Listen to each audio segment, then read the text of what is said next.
नमस्कार मित्रों। क्या भगवान ने छोटे छोटे जीवों को मनुष्यों के भोजन के लिए धरती पर भेजा है? क्या मांस खाना पाप है या पुण्य? आज के इस वीडियो में हम लोग जानेंगे मित्रों, क्या मुर्गा, बकरी, मछली इन सब को खाने से हमें पाप लगता है या नहीं। यह एक ऐसा विषय है जिसका विचार आपके भी मन में आता होगा मित्रों। जो लोग मांस खाते हैं वो इसे सही कहते हैं और जो लोग मांस नहीं खाते हैं वे लोग इसे गलत कहते हैं। जो लोग मांस खाते हैं उनका कहना होता है कि आखिर भगवान ने इन जीवों को खाने के लिए ही तो बनाया है, और जो लोग नहीं खाते हैं वे लोग कहते हैं कि यह एक हिंसा है, इसे नहीं करना चाहिए और जीव हिंसा करना एक पाप है। आज मैं आपको कुछ ऐसी बातें बताऊंगा जिससे ये स्पष्ट हो जाएगा कि मांस खाना कितना सही है और कितना गलत। इसलिए यदि आपके मन में भी यह संशय है तो इस वीडियो को पूरा अवश्य देखिए मित्रों, जिससे कि आपके मन का भ्रम दूर हो जाए। दोस्तों, किसी गांव में एक साहूकार रहता था।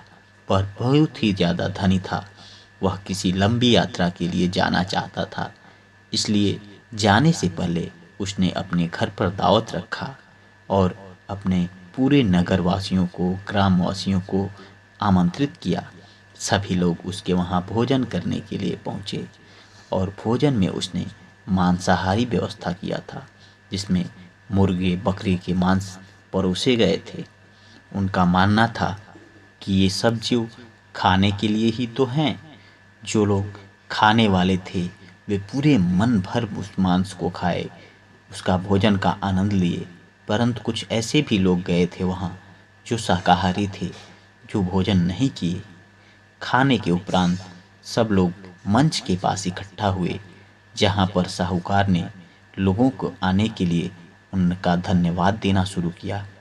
उसने अपने धन्यवाद के भाषण में कहा कि यहाँ आए हुए सभी लोगों का मैं बहुत ही ज़्यादा कृतज्ञ हूँ कि आप सब लोगों ने आया और मेरा यह भोज का निमंत्रण स्वीकार किया। मांस खाना बहुत ही अच्छा होता है।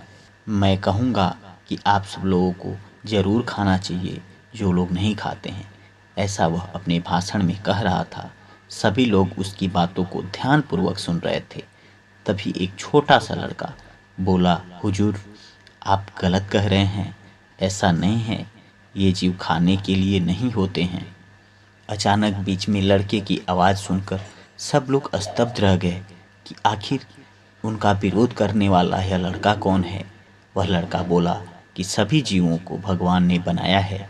जैसे मनुष्य पैदा हुआ है और एक दिन मरता है, वैसे ये जीव हैं, ये भी एक दिन पैदा होते हैं और एक दिन मर जाते हैं। उन्हें भी दर्द होता है। हम लोगों की बुद्धि विकसित हो गई है, लेकिन इन लोगों की बुद्धि उतना ज़्यादा विकसित नहीं हुई है, इसलिए ये लोग हमारे गुलाम हो जाते हैं और हम लोग इन्हें जब चाहें तब मार कर खा जाते हैं। उसने कहा कि जीव हत्या पाप होता है। वह साहूकार चुपचाप उस लड़के की बातें सुना जा रहा था।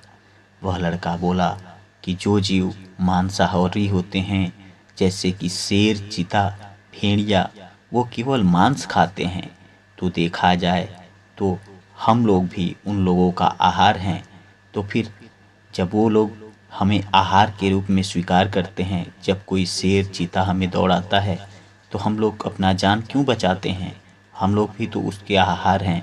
हम लोगों को उसका आहार बन जाना चाहिए। ऐसा नहीं है कि भगवान ने जिन जीवों को बनाया है वो हमें खाने के लिए ही हैं। ये सोचना बिल्कुल ही गलत है। छोटे से बच्चे के मुख से ये सब बातें सुनकर साहूकार दंग रह गया तथा वहाँ पर सारे उपस्थित जितने भी लोग थे, जो लोग उस भोजपत्र में आए थे, भोजन करने आए थे, वे सारे लोग ताली बजाने लगे और उस लड़के का गुणगान गाने लगे। मित्रों, उस लड़के ने कहा कि मैं एक और बात आपको बताता हूँ, जिससे कि यह सिद्ध हो जाएगा कि समस्त जीव हमारे भोजन के लिए नहीं होते हैं, या जो लोग चाहते हैं कि भोजन के लिए हैं उनका एक भ्रम दूर हो जाएगा। एक बार की बात है, भगवान श्री कृष्ण जंगल में अकेले बैठकर मुरली बजा रहे थे। तभी उनके पास एक हिरण भागता हुआ आया और श्री कृष्ण के पीछे आकर छिप गया। श्री कृष्ण तब तक कुछ समझ पाते कि आखिर यह क्यों भाग रहा है, उन्होंने हिरण से पूछा। तब तक एक बहेलिया वहाँ आ पहुँचा और भागते भागते वो हाँफते हुए बोला कि हे बालक, तुम इस हिरण के सामने से हट जाओ, मैं इसे निशाना लगाने जा रहा हूँ और मैं काफ़ी लंबी दूरी तय किया हूँ। इसको दौड़ाते दौड़ाते यह हमें बहुत थका दिया है, अब मैं इसे मार कर खाऊंगा। श्री कृष्ण भगवान ने बोला कि हे मनुष्य, तुम ये क्या कर रहे हो? यह तो एक जीव है और जीव की हत्या एक पाप होती है। बहेलिया ने बोला, मैं बहुत थक गया हूँ, और जब जीव हत्या पाप है तो राजा लोग शिकार क्यों करते थे, क्यों जानवरों को मारते थे? मैं भी उन्हीं की श्रेणी में आता हूँ। श्री कृष्ण ने उस बहेलिये को अपने पास बैठाया और उन्हें मगध राज्य की एक कहानी सुनाई। एक बार की बात है, मगध देश में सूखा पड़ गया था। सूखा की वजह से वहाँ पे अनाज बिल्कुल समाप्त होने लगे थे। सब लोग भूख से छटपटा उठे थे, भूखमरी कगार पर आ गई थी। तो मगध राज्य के राजा ने सभी लोगों को इकट्ठा किया और पूछा कि आखिर भूखमरी से बचने के लिए क्या किया जाए। तो लोगों के समझ में नहीं आ रहा था कि कौन सा उपाय बताया जाए, क्योंकि खेती करना आसान नहीं था। अकाल पड़ा था, पानी की दूर दूर तक कोई संभावना नहीं थी। लोग समझ नहीं पाते। तब तक उन लोगों के बीच में एक ऐसा व्यक्ति बैठा था जो मांस खाता था। उसने सोचा कि मांस को खाने में शामिल करने का यह सबसे अच्छा समय है, और यदि मैं इस बात को यहाँ रख देता हूँ तो आगे से मैं जितना चाहूँ मनमाने ढंग से जितना जीवों का मार सकूँ उनका मार के और उनके मांस को खाया जा सकता है। उसने तत्काल बोला कि भूखमरी से बचने का और यह संकट दूर करने का मेरे पास एक सबसे ज़्यादा आसान तरीका है, आप कहें तो मैं उसे पेश करूं।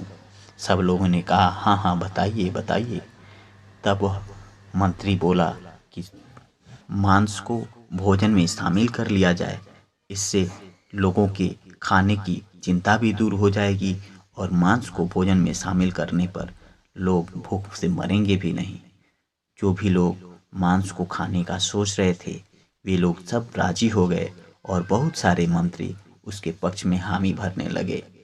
उसके बाद से राजा ने कहा कि अपने जो प्रधान सेवक थे उनसे पूछा कि सेनापति, आप ये बताइए आपकी क्या राय है, इसको शामिल कर लिया जाए। सेनापति बड़े चिंतित हुए। उन्होंने कहा, राजा, मैं अभी तो इसके बारे में कुछ नहीं कह पाऊंगा, लेकिन कल मैं इसके बारे में अपना फैसला सुनाऊंगा। सभा स्थगित हो गई। सब लोग अपने अपने घर चले गए।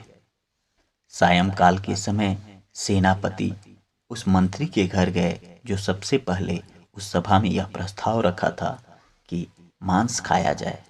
उन्होंने उनके घर पहुंचा तो मंत्री दंग रह गया। उसने पूछा कि हे सेनापति, अचानक आपका यहाँ आना, क्या सब ठीक तो है, सब कुशल मंगल तो है? सेनापति बोले कि सब ठीक है मंत्री जी, लेकिन राजा जी की तबीयत बहुत ज़्यादा बिगड़ गई है और उन्होंने अपने इलाज के लिए जिन हकीमों को बुलाया था वो हकीम यह कहे हैं कि यदि आपके राज्य से कोई हृष्ट पुष्ट आदमी जो अपने शरीर से थोड़ा मांस दे दे तो राजा का तबीयत सही हो सकता है। इसलिए आप उस लायक हैं कि आप अपने शरीर से थोड़ा सा मांस दे देंगे जिससे राजा को बचाया जा सके। सेनापति की बात सुनकर वह मंत्री दंग रह गया। उसने कहा, हे सेनापति, आप यह क्या कह रहे हैं? सेनापति बोले, क्या अपने राजा को बचाने के लिए आप इतना कुर्बानी नहीं कर सकते? मंत्री बोला, नहीं नहीं सेनापति, ऐसी बात नहीं है। वह भागकर अपने घर में गया और बहुत सारे लाखों करोड़ों के मोहरे जो थे उसके घर में पड़े थे वह लेकर भागता हुआ आया और कहा, हे सेनापति जी, आप यह हीरे ले लीजिए, आभूषण ले लीजिए और आप जाइए किसी और के शरीर से थोड़ा सा मांस ले लीजिएगा और वह ले जाकर राजा को दे दीजिएगा। पर मंत्री नहीं माने। उन्होंने कहा, बताइए आपके शरीर में किस जगह से मैं उस मांस को लूं? वह अपना तलवार खींचकर खड़े हो गए, लेकिन मंत्री बेचारा दंग रह गया था। वह बहुत ज्यादा डर गया था। वह फिर भाग कर गया और सारे रुपए पैसे लाकर उस सेनापति को दिया और कहा, आप हमें छोड़ दीजिए। ऐसा कहकर वह उनके पैर पर पड़ गया और गिड़गिड़ाने लगा। अब सेनापति जी उसको छोड़कर अगले जो मंत्री थे, जिन लोगों ने हामी भरी थी, सबके घर गए, लेकिन सब ने वही काम किया। सब लोग अपने रुपए पैसे धन दौलत जो भी थे उनके पास सब ला ला के उस मंत्री जी के पास पहुंचा दिए, वह सेनापति के पास, और अपने मांस देने से सबने इनकार कर दिया। अब सेनापति के पास बहुत सारे मोहरें, हीरे, आभूषण इकट्ठा हो गए थे। उन्होंने उन सारे आभूषणों को लेकर अपने घर चले गए और अगले दिन सुबह जब सभा फिर बैठी, उस समय वह सेनापति वह सारे आभूषण लेकर उस सभा में पहुंचे। अचानक राजा जी ने इतने सारे आभूषण मंत्री जी के पास देखा तो उन्होंने पूछा, हे सेनापति, ये सब आभूषण, ये सब रुपए आप क्यों लाए हैं? तो सेनापति ने उत्तर दिया कि हे महाराज, जो लोग कल इस सभा में मांस को प्राथमिकता दे रहे थे, मांस खाने के लिए अपना प्रस्ताव कर रहे थे, हमने उनसे यही आग्रह किया, एक छोटा सा कहानी बनाकर कहा कि भाई राजा जी का तबीयत खराब है और आप थोड़ा सा मांस दे दीजिए। तो उन लोगों ने रिश्वत के तौर पे हमें इतने सारे आभूषण दिए हैं, रुपए पैसे दिए हैं, लेकिन किसी ने अपने शरीर से थोड़ा सा मांस काट कर देने के लिए तैयार नहीं हुआ। तो भला मांस को भोजन में कैसे शामिल किया जा सकता है? इस प्रकार वह राजा मान गए और उनकी सभा में यह फैसला हो गया कि मांस को भोजन में शामिल नहीं किया जा सकता है।